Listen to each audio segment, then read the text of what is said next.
Biology से हो ना आप लोग, बहुत सारे सभी हो यहाँ पे तो बायोलॉजी से, मनीष जी बायो से। तो पेट कितने प्रकार के होते हैं? 3 प्रकार के पेट होते हैं, है क्या नहीं? एक पेट जो अपन को बाहर से दिखाई देता है, जो फिट रहता है, कैसा रहता है? फिट, उसको क्या बोलते हैं अपन? एब्डोमेन। क्या बोलते हैं? एब्डोमेन। जो पेट कैसा रहता है? फिट रहता है, ना तो ज्यादा बाहर हो ना भीतर हो ज्यादा, उसको क्या बोलते हैं? दूसरा पेट जो लटकता हुआ रहता है, थोड़ा थुलथुला पेट, लटकता पेट। कैसा पेट? बड़े हो गए, ये बड़ा पेट हो गया, उसको बोलते हैं क्या? बेली। क्या बोलते हैं? बेली। और जो तीसरा पेट होता है जिसमें अपना खाना जाता है, उसको बोलते हैं स्टमक।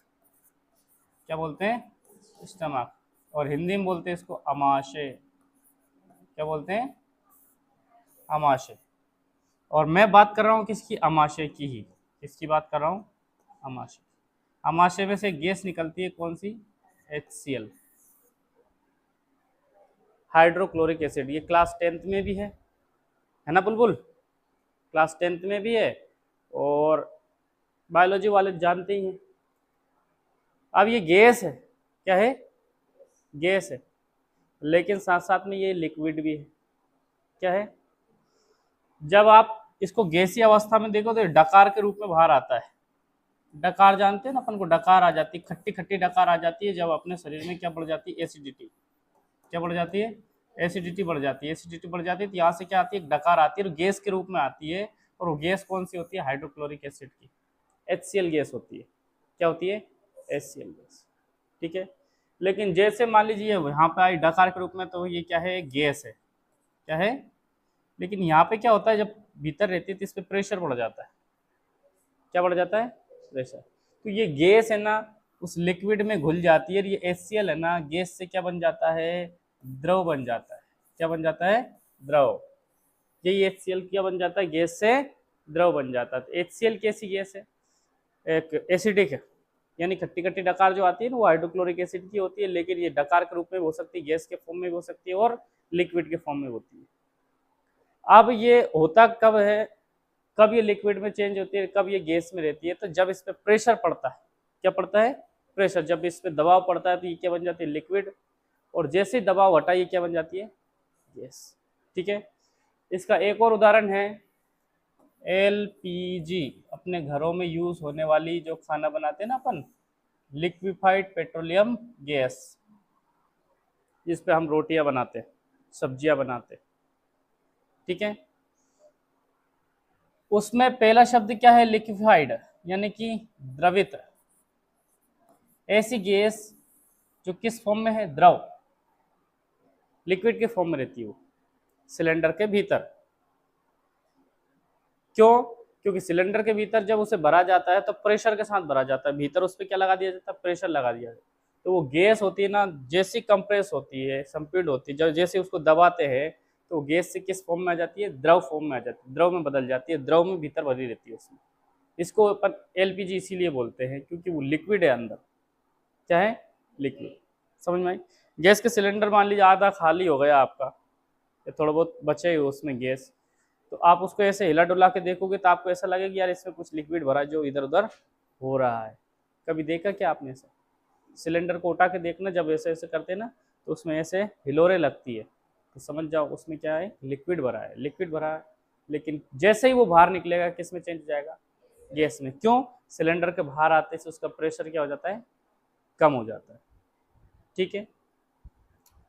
अब इसको और समझना, हेनरी के नियम को आप पूरा, क्वेश्चन कैसे बन सकता है वो पूरा समझ लेना यहाँ पे।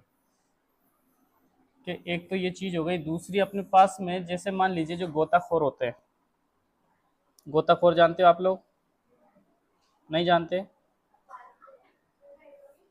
स्क्यूबा डाइवर्स, आ जाओ। स्क्यूबा डाइवर्स, गोताखोर, और ये ज्यादातर किस में रहते हैं? समुद्री गोताखोर। ठीक है। तो समुद्र के अंदर चले जाते हैं। तो एक बेंड के नाम से डिसीज हो जाती है, और आप इसको ऐसी बीमारी बोल सकते हो जिसमें नाइट्रोजन के बबल्स बनने लग जाते हैं, किसमें? ब्लड में। और जो कैपिलरीज होती है अपनी केशिकाएं, जो नसें, बारीक बारीक नसें रहती है ना अपने शरीर में, उनमें क्या हो जाता है, ब्लॉकेज हो जाते हैं, वो उसमें बबल्स जम जाते हैं, जिससे जकड़न हो जाती है भयंकर तरीके से। और जैसे ही वो बाहर निकलती है तो एक तेजी से दर्द के साथ में सांस ले पाते हैं अपन, और सांस लेने में क्या होता है, दर्द होता है, दिक्कत आ जाती है, कभी कभी है ना डेथ भी हो जाती है इससे। तो स्क्यूबा डाइवर्स का मतलब क्या होता है, गोताखोर जो समुद्र, गहरे समुद्र में रहते हैं। कहाँ रहते हैं?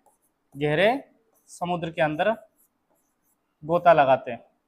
किसके अंदर? गहरे समुद्र के अंदर। अब देखिए पास्कल महोदय ने यह दाब का जो नियम है ना, दाब दाब क्या होता है, एक तो जी के ऊपर डिपेंड करता है, एच के ऊपर डिपेंड करता है, प्रेशर, ठीक है, ग्रेविटी, हाइट, और तीसरे नंबर पे किस पे डिपेंड करता है? डी पे, डेंसिटी पे, यानी घनत्व। इन तीन चीजों पे डिपेंड करता है क्या? दाब। ग्रेविटी जितनी ज्यादा होगी दाब उतनी ही क्या होगा? बढ़ेगा। यहाँ पे एच क्या है? गहराई याद रखना, ठीक है, क्या याद रखना? गहराई यानी हाइट उसकी। गहराई जितनी ज्यादा होगी दाब उतना ही ज्यादा होगा, और डेंसिटी जितनी ज्यादा होगी दाब उतना ही ज्यादा होगा। ग्रेविटी मान लीजिए, ग्रेविटी समझते हैं ना, गुरुत्वाकर्षण जितना ज्यादा लगेगा दाब उतना ही ज्यादा लगेगा, ठीक है। घनत्व यानी डेंसिटी जितनी ज्यादा होगी दाब उतना ही क्या होगा? ज्यादा लगेगा। इसके बाद में गहराई जितनी ज्यादा होगी दाब उतना ही ज्यादा लगेगा। इन तीनों चीजों पर डिपेंड करता है कौन? दाब, ठीक है। ये आपको फिजिक्स में काम आएगा। अब जैसे मान लीजिए उदाहरण के लिए अपन एक एग्जाम्पल लेते हैं, पेट्रोल। क्या लेते हैं? पेट्रोल या दूध। पेट्रोल ले लेते हैं। पेट्रोल में कभी कूदना मत, हो सकता है उसमें आग लग जाए, मर जाए। पेट्रोल में नहीं कूदोगे नहीं। लेकिन मान लीजिए आपने कभी ऐसा सोचा कि मुझे तैरना आता है। क्या आता है? तैरना। और तैरना सीखना चाहिए भाई, बुनियादी शिक्षा अपने पास में होनी चाहिए, है कि नहीं? नदी में आप है ना उसमें जा रहे हो नाव से, कैसे? नाव से, और बड़े कल्डे पड़ रहे हो, मैंने एमएससी कर रखी, मैंने एमबीबीएस कर रखा, मैंने आईआईटी कर रखी, मुझे इंग्लिश आती है, ये आती है, और नाव डूबने लग गई। क्या करने लग गई? डूबने लग गई। तो फिर आईआईटी, एमबीबीएस, एमएससी, पीएचडी ये आपको बचाएगी क्या? कौन बचाएगा? बुनियादी शिक्षा, जो अपनी बेसिक एजुकेशन देती है ना, जैसे तैरना, पेड़ पे चढ़ना, ठीक है, तेज भागना। तो ऐसी बुनियादी शिक्षा अपन को आती है तो वो क्या होती है? काम आ जाती है। अरे बस शिक्षा शिक्षा ही होती है, भले आप ड्राइवर हो, ड्राइवर भी अगर आप अच्छे से कर रहे हो तो वो भी एक शिक्षा ही है। शिक्षा का मतलब होता है सीखना कोई ना कोई चीज़। तो तैरना आप सीखना चाहिए नहीं? तो आप तैर रहे हो, क्या कर रहे हो? तैर रहे हो। तो ये समुद्र में जैसे ही गोताखोर जाते हैं तो गहराई में भीतर चले जाते हैं। गहराई में चले जाते हैं तो क्या हो जाता है? उनका दाब क्या हो जाता है?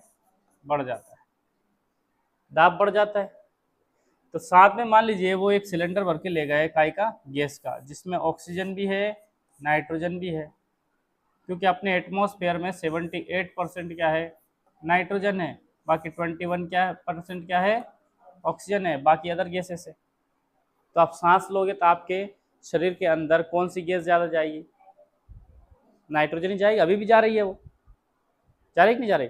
लेकिन नाइट्रोजन क्या होती है? एक कम सक्रिय गैस है। चिप्स के पैकेट में भरते हैं इसको, यानी ठीक से जल्दी जल्दी क्या नहीं करती? रिएक्शन नहीं करती, इसलिए ना वो ब्लड में नहीं मिलती। तो सांस लेते हैं, सांस के साथ ही थोड़ी जो उसका जो मिक्सचर होता है वो क्या हो जाता है? बाहर चला जाता है। ऑक्सीजन रिएक्शन कर लेती है आयरन से, आयरन से जुड़ के बॉडी में चली जाती है। लेकिन ये नाइट्रोजन गैस नहीं जाती। लेकिन होता क्या है, जैसे जैसे मान लीजिए आप गहराई में चले गए, कहाँ चले गए? गहराई में।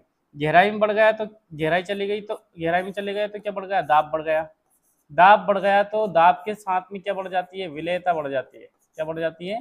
विलेयता, सोलिबिलिटी बढ़ जाती है, यानी घुलनशीलता क्या हो जाती है, बढ़ जाती है। जब दाब बढ़ गया तो घुलनशीलता बढ़ गई, तो ऑक्सीजन भी घुल गई और नाइट्रोजन भी घुल गई। किसमें? बोलो सर, ब्लड में। ब्लड में कौन सी गैस मिल गई? अब उसके शरीर में घूम रही है नाइट्रोजन, है ना। अब नाइट्रोजन से जो है आपको एनर्जी तो नहीं मिलेगी, लेकिन आप काम चला रहे हो उससे, वो रिएक्शन भी नहीं करेगी, लेकिन घुल गई ब्लड में। जैसे ही आप वापस आओगे समुद्र से, गहराई से ऊपर आते हैं तो प्रेशर देखो, गहराई घटेगी कि नहीं घटेगी? गहराई कम हो जाएगी जैसे ऊपर आओगे तो दाब क्या हो जाएगा भाई? दाब क्या हो जाएगा? घट जाएगा। दाब घट जाएगा तो विलेयता क्या हो जाएगी? वो भी घट जाएगी। विलेयता घट जाएगी तो जो ब्लड में जो आपकी नाइट्रोजन गैस मिली थी वो क्या हो जाएगी? सेपरेट होने लगेगी। किससे? खून से। शरीर में जो नाइट्रोजन मिली है वो ब्लड से क्या हो जाएगी? अलग हो जाएगी। ब्लड से अलग होगी क्या? गैस। और ये गैस जो अलग होगी वो किसके रूप में? बबल्स। किसके रूप में? बबल्स, यानी कि बूंदों के रूप में। जो बुलबुले रहते हैं ना, बुलबुलों के रूप में क्या हो जाती है? बाहर होने लग जाती है। ब्लड में बुलबुले पड़ गए, ब्लड में क्या आ गए? बुलबुले आ गए। बुलबुला जानते हो? बबल्स। पानी में पानी पटको बुलबुले आ जाते। पानी, तेल गरम करो, उसमें पूड़ी पटक दो या भजिए पटक दो, क्या जाते? बुलबुले। बुलबुले जानते हो? हापिया। ठीक। तो ब्लड में क्या बन जाते हैं उससे? जिससे अपने शरीर में ऐंठन हो जाती है, शरीर बेंड हो जाता है, जकड़ जाता है। ठीक है।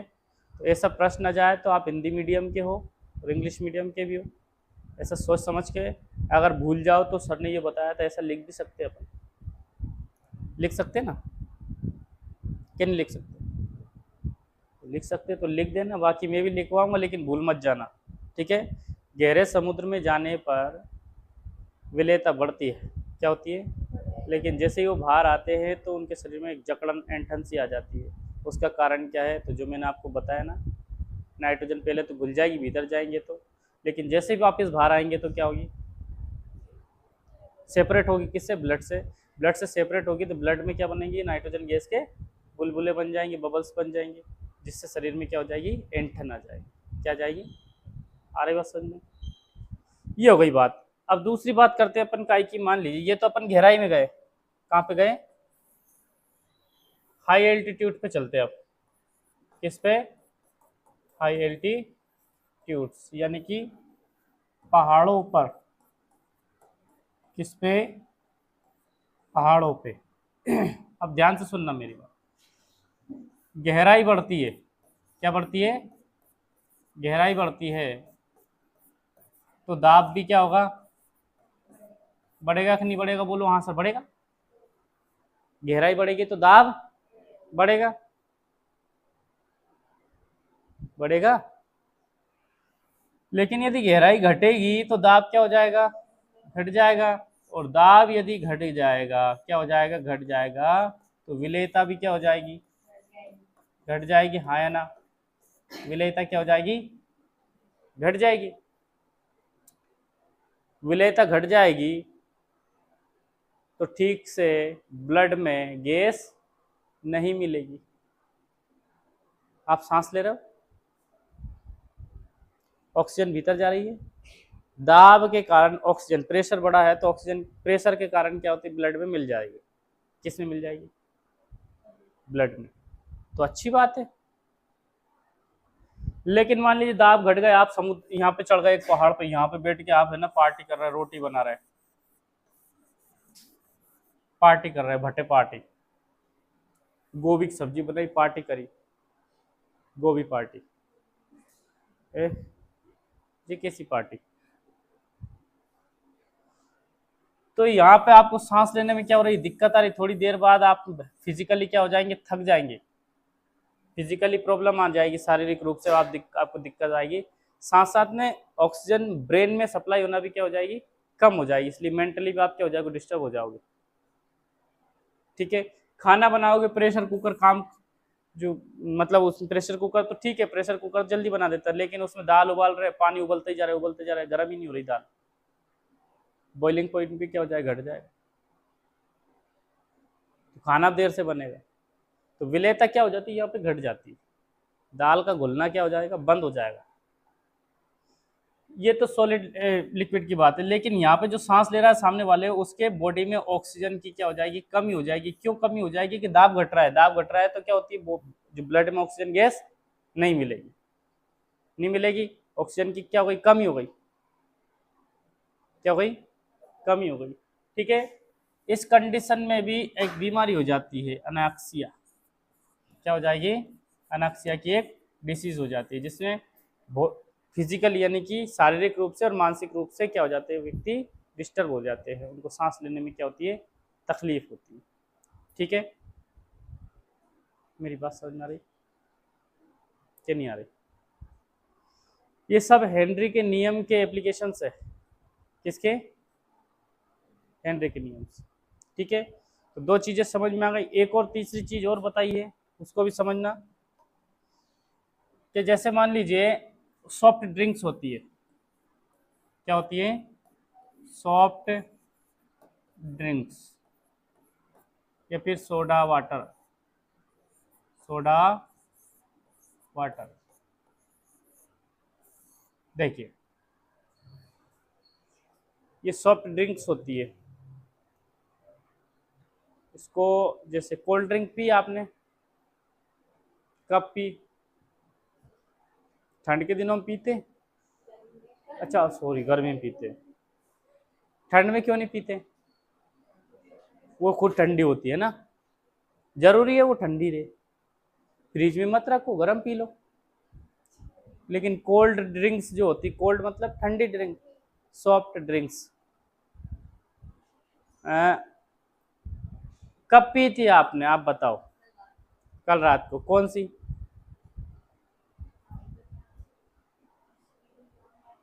नहीं जो कोल्ड ड्रिंक पी थी उसका क्या नाम है, ऐसा याद नहीं, हाँ, और किसने पी इधर, कब पी थी लास्ट टाइम, भूल गए, चलो कोई बात नहीं। अच्छा ये बताओ, ढक्कन किसने खोला था उसका, पापा ने। तो ढक्कन खोलते, देखो स्प्राइट हो गई या थम्स अप, कोका कोला, कोई सा अपन ढक्कन खोलते हैं तो एकदम उसमें से प्रेशर से क्या होता है, लिक्विड बाहर निकलता है, यदि उसको आपने हिला डुला दिया ठीक से। हिलाने डुलाने से अपने शरीर की एनर्जी उसमें ट्रांसफर होती है, ट्रांसफर होती है, तो उसमें एनर्जी जैसे आई, काइनेटिक एनर्जी बढ़ेगी तो उसकी विलेयता क्या हो जाएगी, घट जाएगी, क्या हो जाएगी, घट जाएगी, तो उसकी गैस जो अंदर की जो उसमें घुल रही है वो क्या हो जाएगी, उससे बाहर हो जाएगी। ठीक, लेकिन जो कार्बन डाइऑक्साइड गैस है ना, उसमें क्या हो, घुली रहे, क्या हो, घुली रहे, तो उस ढक्कन को लगाते समय ना, उसको सील करते समय ना, उसको टाइटली प्रेशर करके क्या करते हैं, उसका ढक्कन लगाते हैं, उसको प्रेशर दाब लगा के फिर क्या करते हैं, उसमें ढक्कन लगाते हैं। कारण क्या है, दाब उस पर बड़ा रहे तो उसमें गैस घुली रहे, और जैसे आप ढक्कन खोल देते तो उसकी गैस क्या होती है, उसमें जो घुली हुई वो क्या हो जाती है, बाहर निकलती है। ये भी नियम ही है कि भाई दाब बड़ा होगी तो उसके अंदर की जो गैस होगी वो क्या होगी, लिक्विड में घुल जाएगी, और जैसे ही दाब हटा, गैस क्या हो जाएगी, वापस बाहर हो जाएगी। तो सॉफ्ट ड्रिंक्स या कोल्ड ड्रिंक्स, जो शराब की बोतलें भी होती है ठंडी, और कोल्ड ड्रिंक्स की होती है, उनके ढक्कन है ना जो सील किए जाते हैं, तो वो टाइटली प्रेशर लगा के फिर क्या करते हैं, उसको सील करते हैं उसको। कारण क्या है, कि गैस की विलेयता उसमें बढ़ी रहे।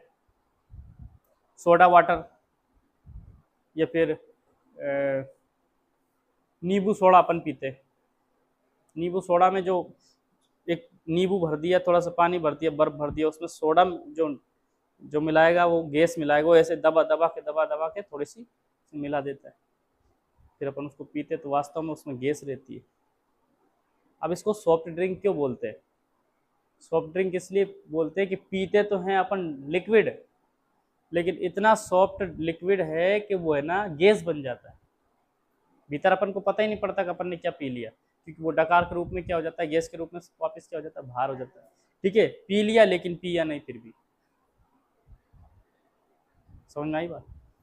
तो सॉफ्ट ड्रिंक इसीलिए बोलते हैं कि वो तुरंत क्या हो जाता है, वापस गैस बन के सॉफ्ट हो जाता है, इतना सॉफ्ट। पानी की यदि मान लीजिए, पानी की अपने लग जाती, गैस की लगती क्या, सॉफ्ट कौन है, पानी या गैस, गैस है कि नहीं। अपन हवा में कूदेंगे लगेगी नहीं, हवा में यहाँ से वहाँ जाएंगे लगेगी नहीं, ठीक है, गैस की मतलब लिक्विड में होंगे तो क्या हो जाएगी, लग जाएगी। तो सबसे सॉफ्ट कौन होता है, गैस, उसके बाद लिक्विड, सबसे कम जो होता है जो सॉलिड होता है वो सॉलिड होता है। सॉफ्ट ड्रिंक मतलब गैसीय ड्रिंक्स। तो ये एप्लीकेशन आप हेनरी के नियम के मेरे हिसाब से समझ गए होंगे, बोलो सर समझ गए, समझ गए, ठीक है। अब अपन बात करते हैं हेनरी के नियम की। किसकी, हेनरी के नियम। हेनरी ने क्या बोला था बच्चों, ध्यान से सुनना, इसका है ना क्वेश्चन आंसर तो मैं बाद में लिखवा दूंगा, आप है न्यूमेरिकल कर लो इसका, क्या कर लो, आर यू रेडी, सवाल कर लोगे, पहले एप्लीकेशन लिखो।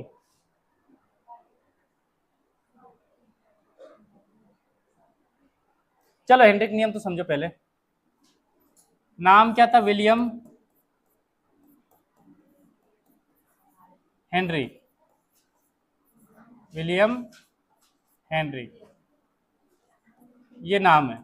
इसने ये बोला था कि किसी भी द्रव की सतह पर, किसी भी द्रव की सतह पर लगाया गया आंशिक दाब, आंशिक दाब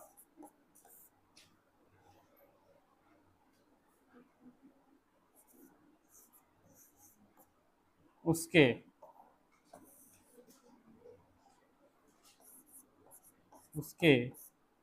मोल प्रभाज यानी मोल फ्रैक्शन, मोल प्रभाज के क्या होता है, समानुपाती होता है, समानुपाती होता है, ठीक है। इधर देखिए, मोल प्रभाज को कैसे डिनोट करते हैं अपन, एक्स से, इसे कैसे दर्शाएंगे, एक्स, एक्स कैपिटल नहीं स्मॉल वाला, इसे एक्स से दर्शाते हैं, क्या करते हैं, एक्स से दर्शाते हैं, ठीक है। इंग्लिश में लिखो इसे, आप नोट कर लो इसे, the partial pressure of gas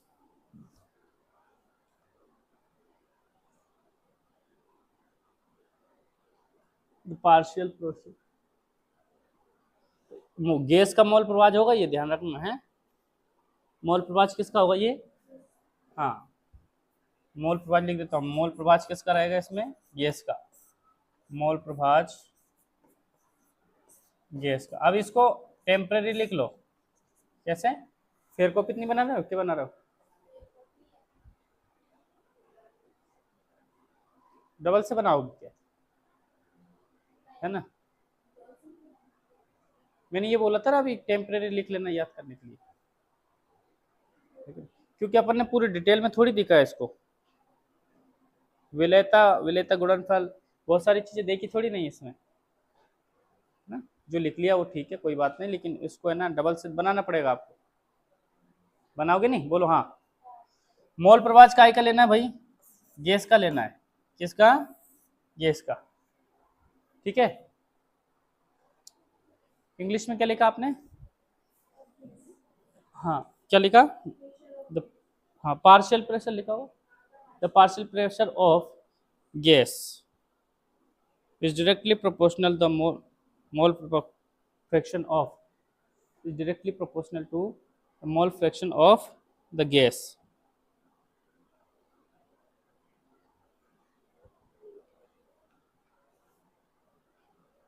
लिख लिया,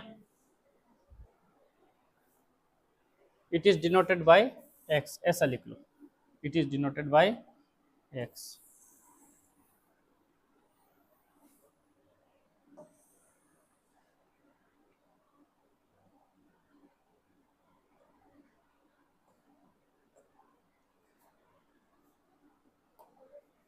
लिख लिया। इधर देखना अब ये जो बोल रहा है किसी द्रव की सतह पर लगाया गया आंशिक दाब, पार्शियल प्रेशर मतलब अपन पी से डिनोट कर देते हैं पार्शियल प्रेशर को, आंशिक दाब को किससे डिनोट कर देते हैं, पी से। और मोल प्रभाज को क्या डिनोट कर देते हैं, एक्स से, ठीक है। और प्रोपोर्शनल साइन क्या होता है, ये होता ही सही है, समानुपाती। और यहाँ पे एक्स लिख दें अपन, ये क्या बोल रहा है, क्या बोल रहा है ये, कि किसी भी द्रव की सतह पर लगाया गया आंशिक दाब जो घुलनशील गैस जो होती है उसके मोल प्रभाज के क्या होता है, समानुपाती।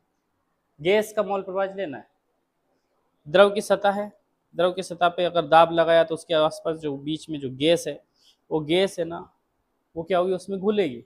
और ये दाब किसके बराबर होगा, उसके मोल प्रभाज के बराबर होगा। मोल प्रभाज क्या होता है, ये मैंने आपको पढ़ा दिया, फिर भी याद रखना कि किसी एक घटक के मोल तथा विलयन में उपस्थित कुल घटकों के मोल के अनुपात को मोल प्रभाज कहते हैं। जिसका मोल प्रभाज निकालते हैं उसको ऊपर लिखते हैं, बाकी टोटल मोल कहाँ लिखते हैं, नीचे।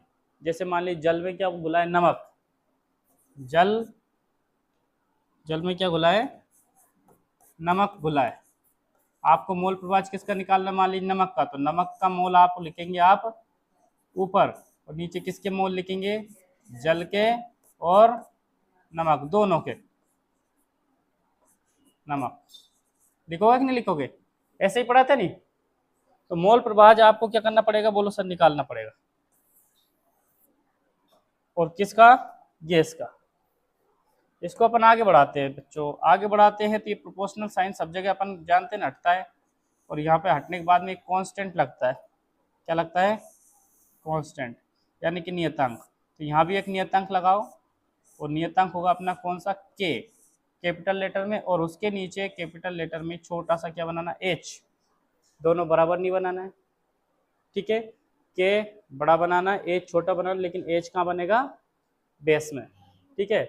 और यहाँ पे क्या लिखना है, वापस से अपना मोल प्रभाज, ठीक है। यहाँ पे क्या लिखेंगे, यहाँ हियर वेयर के एच एक नियतांक है, क्या है, नियतांक, के एच इज अ कांस्टेंट, ठीक है, जिसे या तो टॉर से दर्शाओगे, टॉर, या फिर बार,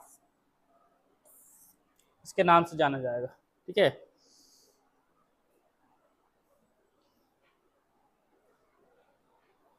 हिंदी में लिखो, इंग्लिश में लिखो, ये तो हो गया ना, हियर वेयर। यहाँ पे हेनरी नियतांक लिखो, तो हेनरी नियतांक लिख लेना, हेनरी नियम नियतांक, वेयर, या वैसा लिखो, where K H is Henry constant which is measure in torr और बार, ठीक है। यानी कि आप के एच की वैल्यू निकालोगे तो उसका आंसर या तो टॉर में आएगा या फिर काई में आएगा, बार में आएगा। बहुत इंपॉर्टेंट है, याद रखना, मेरी बात ध्यान से सुनो। आपको मान लीजिए मोल प्रभाज दे दिया, इधर सुनो बच्चों, इधर सुनो, आपको क्या दे दिया, मोल प्रभाज दे दिया, और आपको दाब दे दिया, प्रेशर दे दिया, और आपसे बोल दिया कि इसका हेनरी नियतांक का मान निकालिए। तो हेनरी नियतांक का मान जो आएगा उसका आंसर जो आप वैल्यू निकालोगे उसके बाद में आप तो या तो टॉर लिखोगे या फिर क्या लिखोगे, बार लिखोगे, ठीक है। जैसे अपन क्षेत्रफल निकालते थे, इसका आंसर या तो मीटर में आता है या किलोमीटर में आता है, ऐसे इसका आंसर काय में आएगा, या तो टॉर में या फिर बार में, ठीक है। नोट कर लो फटाफट।